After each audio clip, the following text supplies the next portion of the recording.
Romans 1:20-25.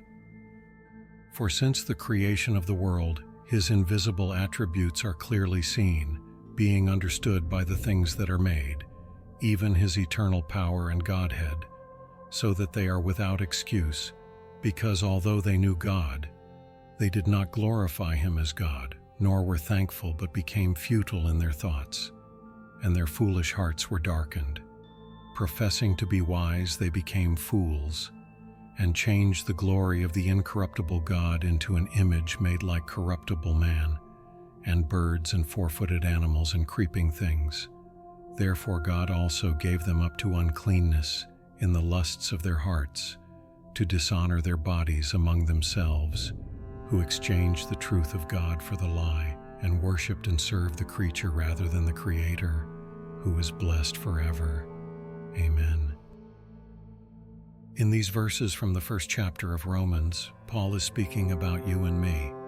He is describing the state in which the man who ignores his true nature lives, the one who ignores that his imagination is truly God himself, and so he imagines, unconscious of his creation. What are the invisible things of God that are made visible through the things that are made? It is your imagination becoming flesh. Every time you assume a state internally and then see it appear in your external world, you are witnessing the eternal power of God. You don't have to search for it in temples or sacred books. The proof is in your own life. Remember that time you imagined something with intensity, felt it real, and weeks or months later it appeared before you in a way you could not have consciously orchestrated. That was God in action. That was you exercising the only creative power that exists. That is why Paul says we are without excuse. The evidence is everywhere. Every man has experienced this power, even if unconsciously. But then, what do?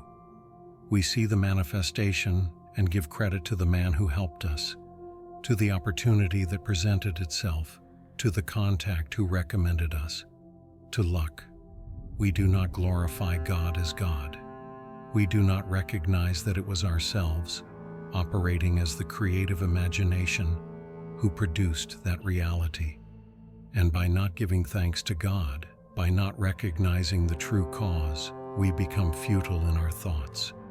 We begin to analyze the world of effects, looking for causes where there are none. We study circumstances, consult experts, elaborate theories about why things happen as they happen, and all the while we are looking in the wrong direction. Our foolish hearts are darkened because we have extinguished the only light that could illuminate us, the recognition of our own divinity. Professing to be wise, we become fools.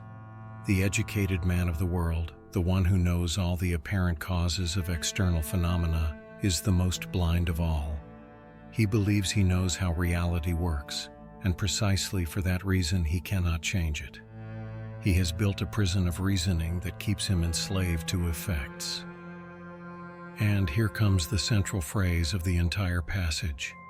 They change the glory of the incorruptible God into an image made like corruptible man, and birds, and four-footed animals and creeping things. Men read this and think of pagan statues, stone idols that the ancients worshipped. But Paul is not talking about that. The idol is anything external to which you give power over you. When you believe your well-being depends on money, money is your idol. When you believe your happiness depends on another person, that person is your idol. When you believe your security depends on a government, an institution, a system, that is your idol.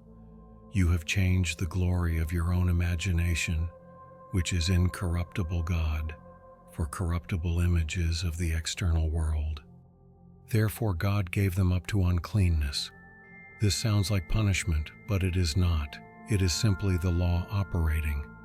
If you deny that you are the creator of your experience, you are left at the mercy of your experience. If you place the power outside, the outside will have power over you. It is not that God punishes you. It is that you yourself have surrendered to the consequences of your own belief. You have dishonored yourself because you have denied what you truly are. They exchanged the truth of God for the lie and worshipped and served the creature rather than the Creator. The truth of God is that I am is the only power. The lie is that there are external powers that determine my life. The creatures are all created things: people, circumstances, conditions, objects. The Creator is your own consciousness, your imagination, the I am that dwells within you. Every time you fear a condition, every time you depend on a circumstance, every time you worship a person as if they had power over your destiny, you are giving worship to creatures rather than to the Creator. Paul is not condemning you. He is showing you the mechanism of forgetting. He is telling you, look at how man, having all the power of God within himself, voluntarily surrenders it to shadows that he himself projects. The way out consists of reversing the process, of ceasing to exchange the glory for images, of recognizing once and for all that the only Creator who exists is you. May peace and abundance always be with you.